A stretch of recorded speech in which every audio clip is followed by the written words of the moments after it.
Hello दोस्तों, मेरा नाम है रोमन। स्वागत है आपका प्योर एक्सप्लेन में। दोस्तों, आज हम एक्सप्लेन करेंगे सिस्टर्स डेथ। अगर आपने वेरोनिका देखी होगी तो ये मूवी आपको पसंद आएगी, क्योंकि ये मूवी वेरोनिका की ही प्रीक्वल है। तो बिना किसी देरी के चैनल को सब्सक्राइब कर लीजिए। शुरू करते हैं इस वीडियो को। तो फिल्म की कहानी 1939 में शुरू होती है, जहाँ स्पेन में हम एक छोटी बच्ची को हाथ में क्रॉस लिए देखते हैं। आसपास के लोग इस बच्चे से ऐसे प्रेरित हैं मानो ये बच्ची भगवान की कोई अवतार हो। ये बच्ची आसमान की तरफ क्रॉस दिखा रही होती है और उसके आसपास सभी लोग बच्ची के साथ प्रे कर रहे होते हैं। अब यहाँ से कहानी 10 साल आगे आती है, जहाँ हम सिस्टर नसीजा को एक कॉन्वेंट में आते देखते हैं। इस कॉन्वेंट की दीवार पर गोलियों के निशान थे, जिससे हमें पता चलता है कि कुछ साल पहले एक वॉर हुआ था, उसमें कॉन्वेंट भी इफेक्टेड था। नसीज जूलिया का स्वागत करती है और सिस्टर जूलिया के व्यवहार से हम समझ पाते हैं कि न सिर्फ वो स्ट्रिक्ट है, बल्कि वो एक नसीजा को पसंद भी नहीं करती। ये दोनों मदर सुपीरियर से मिलने जाती है और मदर सुपीरियर्स के चेंबर से बाहर नसीजा को एक ब्लैक मार्बल जमीन पर दिखता है, जो कि अपने आप रोल होकर उसके पास आ गया था। अब इससे पहले नसीजा कुछ समझती, मदर सुपीरियर उसे अपने चेंबर बुलाती है और वो नसीजा से मिलकर काफी खुश नजर आ रही थी। इस कॉन्वेंट में गरीब घर की बच्चा पढ़ती थी और नसीजा जब उन्हें लैंग्वेज, लिटरेचर और नेचुरल साइंस वगैरह पढ़ाएगी। यहाँ हम एक और बात जान पाते हैं कि मूवी के पहले सीन में जो बच्ची थी वो एक्चुअली नसीजा ही थी, जो कि 10 साल पहले पूरी कम्युनिटी को इंस्पायर्ड कर रही थी और इससे उसका नाम पेपर्स वगैरह में भी आया था। नसीजा यहाँ सिस्टर आइनस को रिप्लेस कर रही थी, क्योंकि मदर सुपीरियर के हिसाब से अपने बूढ़े पेरेंट्स का ख्याल रखने चली गई थी। मदर सुपीरियर कहती है कि नसीजा को भी वाव लेना पड़ेगा। ये सुनकर नसीजा थोड़ा शॉक्ड रिएक्ट करती है, क्योंकि उसे पहले से ही वाव लेने वाली बात पता नहीं थी। उसके बाद नसीजा अपने कमरे में जाती है,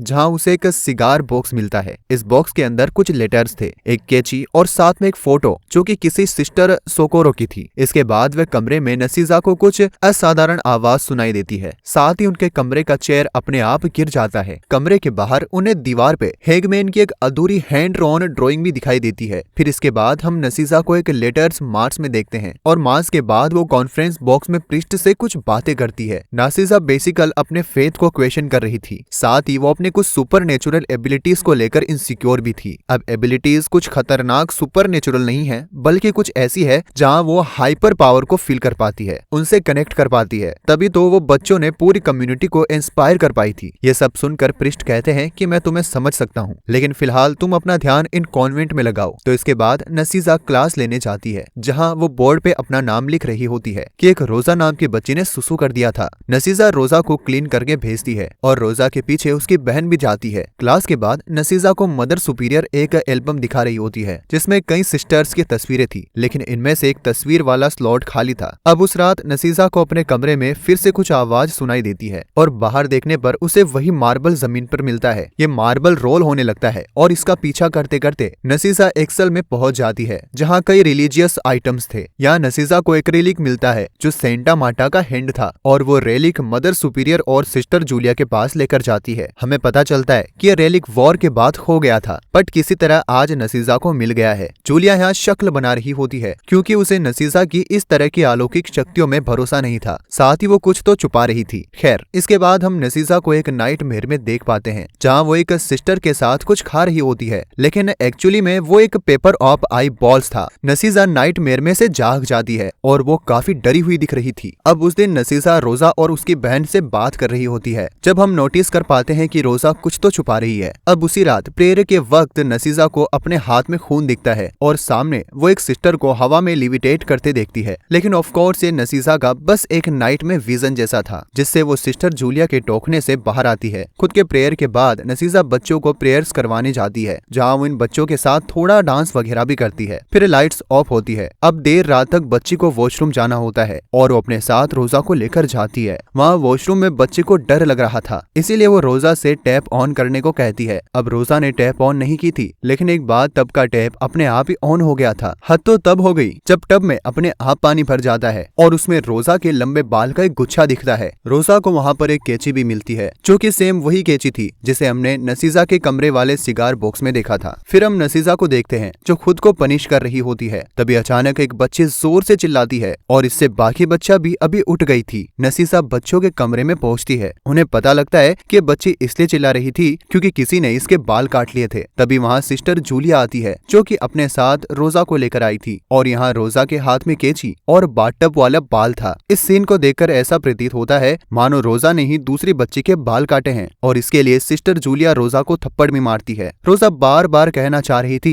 कि हाँ कुछ तो पैरानॉर्मल है, मैंने ऐसा नहीं किया, लेकिन सिस्टर जूलिया उसकी एक भी बात नहीं सुनती। तभी नासिका यहाँ पर एक चीज जरूर नोटिस करती है कि रोजा के हाथ में सिगार बॉक्स वाली कैंची थी। तो अगले दिन रोजा को पनिशमेंट मिलती है जिसके तहत वो एक सेल में बंद कर दी गई थी और उसे खाने पीने को नहीं मिलने वाला था। रोजा से मिलने नसीजा जाती है और वो रोजा से पिछली रात की सच्चाई पूछती है। रोजा बताती है कि वो एक कॉन्वेंट में एक स्पिरिट है और सिस्टर आइनिस जिसकी आप रिप्लेसमेंट हो वो भी इसी स्पिरिट के कारण भागी है। यह स्पिरिट आपके साथ खेलना चाहती है, कैसे आधा हैंगमैन बनाकर, और अगर आप हैंगमैन का लेग ड्रॉ करके उस ड्राइंग को कंप्लीट कर दोगे जो जिसका नाम लिखा जाएगा उसे स्पिरिट हॉन्ट करेगी। सिस्टर अर्नियस इस हैंगमैन का लास्ट लेग ड्रॉ कर रही थी ये दिखाने के लिए कि ऐसा कुछ नहीं है, लेकिन उसके बाद वो ही खुद इतना डर गई थी कि वो खुद यहाँ से चली गई। अब ये सुन के नसीसा को भी याद आता है कि उसने भी अपने कमरे के आसपास ये हाफ हैंगमैन ड्रोन देखा था। रोजा ये भी ऐड करती है कि अगर तुम्हारा नाम आता है बोर्ड वगैरह पे तो इसका मतलब तुम कस्टर्ड हो। खैर अगले सीन में नसीसा ड्रेस पहन रही होती है जिसमें वेल भी था और यहाँ से फिर से नाइटमेयर में जैसा कुछ आता है जहाँ वो इसी वेल में चोक हो रही थी और उसकी ड्रेस फट रही थी। इसके तुरंत बाद नसीसा की नींद खुलती है और वो अपने कमरे में हाफ हैंगमैन की ड्राइंग दीवार पे देखती है। फिर उस दिन क्लास में नसीसा एप्लिक्स वगैरह के बारे में बता रही होती है और यहाँ एक पॉइंट डिस्कस होता है कि एप्लिक्स के दौरान सन में डायरेक्ट ज्यादा देर देखने से आंखों की रोशनी चली जाती है। अब क्लास के दौरान एक अजीब सी चीज होती है कि बोर्ड पे रोजा का नाम अपने आप लिख गया था, यानी कि रोजा अब कर्स्ड है। इससे न सिर्फ रोजा और बाकी बच्चा डर जाती है बल्कि नसीजा भी डरती है क्योंकि वो रोजा की बातों में थोड़ा भरोसा तो कर रही थी। फिर नसीजा रोजा को हिम्मत देने के लिए अपने साथ अपने कमरे में ले जाती है। फिर नसीजा और रोजा मिलकर पेन से हैंगमैन वाली ड्राइंग कंप्लीट करती है। अब पहले तो यहाँ कुछ भी नहीं होता, लेकिन अचानक ही रोजा नसीजा से कहती है कि वो स्पिरिट आपके पीछे हैं। अगले ही क्षण रोजा एकदम से गायब हो जाती है और नसीजा रोजा को पूरे स्कूल में ढूंढना शुरू करती है। ढूंढते ढूंढते नसीजा की मुलाकात यहाँ सिस्टर जूलिया से होती है जो कि नसीजा पर ही चिल्लाने लगती है कि तुम बच्चों की बात में क्यों आती हो, तुम्हें बस फिर से बचपन वाला फेम चाहिए इसलिए तुम यहाँ फालतू की तहकीकात कर रही हो, यहाँ कुछ नहीं है। नसीजा ये सब बात इग्नोर करके प्रेयर रूम में जाती है जहाँ उन्हें कन्फेक्शन बॉक्स में रोजा की अजीब आवाज सुनाई देती है। ये बॉक्स बंद था जिस वजह से नसीजा अपोजिट वाले बॉक्स में जाती है और यहाँ पे नसीजा पे ये स्पिरिट हमला करती है। नसीजा होल्स में कई आइस देख पाती है, साथ ही कई हैंड्स भी उसे ड्रैग करने लगते हैं। नसीजा किसी तरह बॉक्स से निकलती है जिसके बाद एकदम से रोजा का बॉक्स खुलता है। फिर हम देखते हैं कि रोजा बॉक्स के अंदर लटकी पड़ी थी, यानी कि वो खुद को मार चुकी थी या फिर उस स्पिरिट ने रोजा को मार दिया था। इस घटना से पूरा कॉन्वेंट शौक में था और सिस्टर जूलिया नसीजा को और भी भला बुरा सुनाती है। नसीजा रोए जा रही थी और वो अपना सामान लेकर कॉन्वेंट से बाहर जाती है। तभी एक्लिप्स होता है और नसीजा रोते हुए एक्लिप्स के दौरान लगातार सन की तरफ देखती रहती है। नसीजा को देखकर ऐसा लगता है मानो वो किसी ट्रेंस में हो और इससे उसकी आंखें वाइस डिस होने लगती है। यहाँ नसीजा को कुछ विजन आते हैं जिसमें वो कॉन्वेंट में हुई पूरी घटना को देख पाती है। अब इन विजन में क्या था वो तो मैं कुछ देर में आगे बता दूंगा। फिलहाल नसीजा को जूलिया और मदर सुप्रिया अपने कमरे में लाती है और हम देख पाते हैं नसीजा की आंखें एकदम से जल सी गई थी।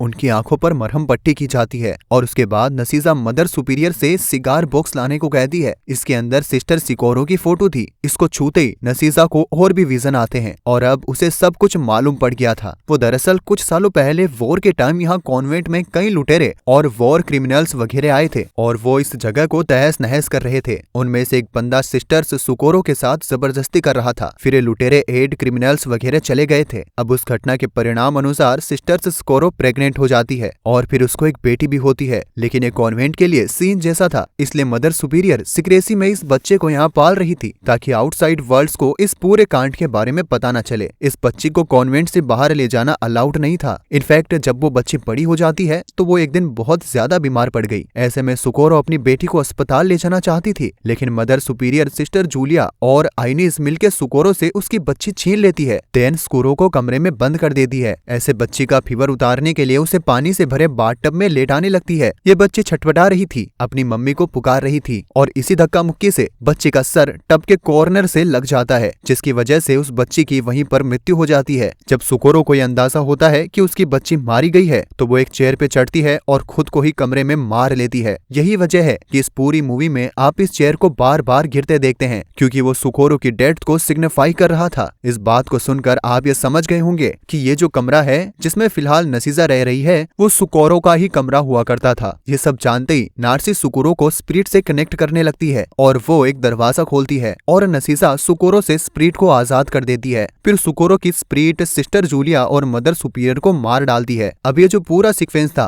वो बहुत ही अजीब तरह से हमें पोर्ट्रे किया गया है, जहाँ हमें पास्ट और प्रेजेंट के व्यूज पैरेलल में दिखाए गए हैं। पास्ट के सीक्वेंस में जैसे जैसे सुकोरो सिस्टर जूलिया मदर सुपीरियर को मार रही थी, सिमिलरली ये लोग प्रेजेंट में चोटिल होकर या खून की उल्टी करके मर जाते हैं। जैसे कि पास्ट में सिस्टर जूलिया के शक्ल पे कुछ तो गिर जाता है जिससे वो मरती है और प्रेजेंट में ही उनकी शक्ल पिचक जाती है। वहीं मदर सुपीरियर खूनी बाथटब में पास्ट में डूब रही थी और प्रेजेंट में वो खून की उल्टी करके उसी तरह डूबते हुए मारी जाती है, जबकि वो टेबल पर थी। उस पूरे सीक्वेंस के एंड तक नसीसा की आंखों में खून के आंसू निकल रहे थे और आखिर में सुकोरो और उसकी बेटी की आत्मा रियूनाइट होती है बाथटब के पास उसी बाथरूम में, और यहीं इस मूवी का मेन प्लॉट खत्म हो जाता है। लेकिन एंडिंग से पहले हमें एक और सीन दिखाया जाता है। तो अब दृश्य कई साल आगे का है। डेट थी 20 मार्च 1991। इतने सालों में नसीसा बूढ़ी हो चुकी थी और उनकी आंखें वैसी वाइट है। उन्हें एक स्कूल में लाया गया है और जिस क्लासरूम में उन्हें इंट्रोड्यूस किया जाता है वो और किसी का नहीं बल्कि वेरोनिका का क्लासरूम था। वेरोनिका की दोस्त नसीसा के लुक को देखकर उन्हें सिस्टर डेट नाम देती है। फिर वेरोनिका के साथ आगे क्या हुआ ये सब तो हम जानते ही हैं। वैसे अगर आपने वेरोनिका फिल्म देख रखी है तो वहाँ पे सिस्टर डेट थी जिनकी आंखें अजीब थी। ये वही सिस्टर डेट है और उनकी ही कहानी अभी तक आप जान रहे थे। यहीं पर फिल्म खत्म हो जाती है। दोस्तों ये थी सिस्टर डेथ मूवी की पूरी कहानी। दोस्तों अगर वीडियो पसंद आई हो तो वीडियो को लाइक कीजिए और हमारे चैनल को सब्सक्राइब करें। मिलते हैं अगली वीडियो में, तब तक के लिए धन्यवाद। जय हिंद।